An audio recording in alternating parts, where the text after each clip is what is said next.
2 full German divisions retreat from a battlefield that holds 1,100 unarmed Americans.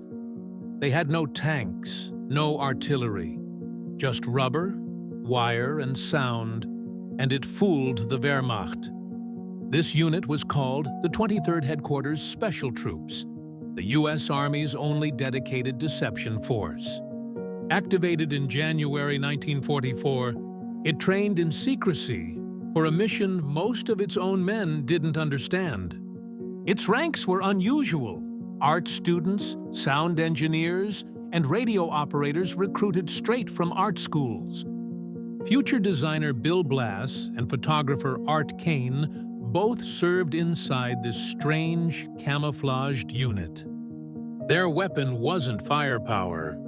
It was the careful engineering of a lie the enemy would believe. They built 4 overlapping tools of illusion: visual, sonic, radio, and even fake troop movements.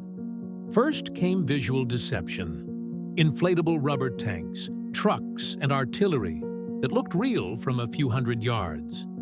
A single inflatable tank weighed under 100 pounds and could be set up by 4 men in minutes. From German aerial reconnaissance, these dummies were nearly indistinguishable from real Sherman tanks and howitzers. But visuals alone weren't enough. German intelligence also listened, so the unit built an army of sound. The 3102nd Signal Service Company recorded real armored convoys, then played them back through massive speakers. These sonic trucks could project the rumble of tanks and trucks up to 15 miles away at night. German listening posts recorded engine noise and armor movement that, in reality, did not exist. Next came radio deception, the hardest illusion, because real armies talk constantly over the airwaves. Signal Corps specialists mimicked the exact radio chatter and Morse patterns of real U.S. divisions. Each operator even copied a real soldier's individual Morse code fist, the way he tapped his key. German radio intercept units built entire order of battle maps from traffic that was completely fabricated. The 4th tool was theatrical. Actors impersonating generals, wearing division patches that didn't belong to them. They staged loud visits to local cafes, letting rumors of a division's arrival spread through occupied towns. Every element had to align perfectly: visual, sonic, radio, and rumor, or the whole illusion could collapse. This coordination is why historians later called them the most elaborate deception unit of the entire war. But building the illusion was only half the job. Using it on a real, moving battle line was the true test. Their first true test came in Normandy, weeks after D-Day, near the town of Saint-Sever. There, Ghost Army units impersonated real combat divisions to mask true troop movements nearby. Operation Elephant was one such deployment, hiding the real 90th Infantry Division's actual position. By August 1944, the unit's biggest challenge arrived, covering the breakout across France. As General Patton's Third Army raced east, the Ghost Army covered its exposed flank. A real armored spearhead is vulnerable on its sides, an opening any enemy could exploit. So the Ghost Army projected an entire Phantom division into that gap, day and night.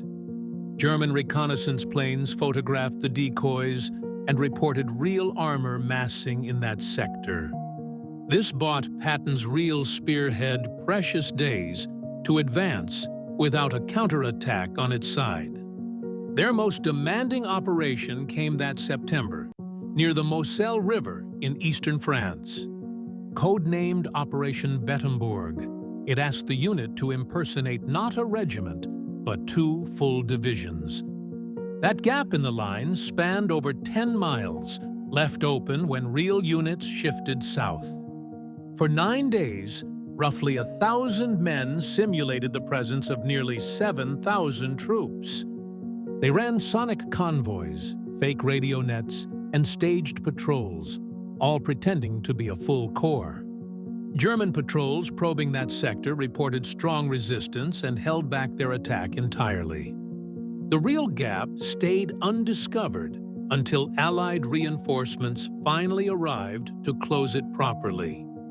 Historians consider Bettembourg the unit's most successful and riskiest deception of the entire war. The risk was real. If discovered, these men had almost nothing to defend themselves with. A direct assault could have exposed the entire deception and overrun the men behind it. That is why secrecy around the unit's existence was treated as seriously as any weapon. Soldiers were ordered never to speak of their methods, even to other American units nearby. By war's end, the unit had staged more than 20 tactical deceptions across Europe. Estimates suggest their deceptions saved thousands of American lives by misdirecting German firepower elsewhere. Yet, almost none of this was known publicly for nearly 50 years after the war ended.